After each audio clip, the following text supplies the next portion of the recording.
એને ટાઈમ સદુપયોગ કરતા શીખવવાનું છે. એની બદલે આપણે એને દુરુપયોગ કરતા શીખવીએ, એમાં નિમિત્ત બનીએ.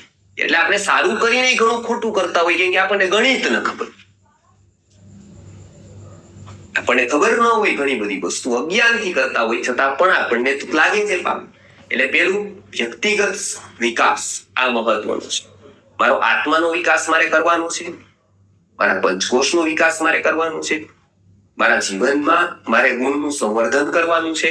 આ બધું મારે વ્યક્તિગત કરવાનું છે. આ વ્યક્તિગત વિકાસમાં જે બાધક બને એ પાપ. આ વ્યક્તિગત વિકાસમાં કાંઈ પણ બાધક થયું, નાનું અમથું પણ તોય પાપ ગણાય. અને સામાજિક સ્થૈર્યમાં બાધક થયું એ પાપ ગણાય.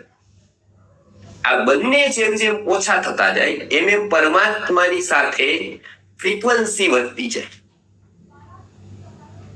એના માટે યોગ દર્શનકારે કીધું છે અહિંસા, સત્ય, અસ્તેય, બ્રહ્મચર્ય, અપરિગ્રહ, યમાહ.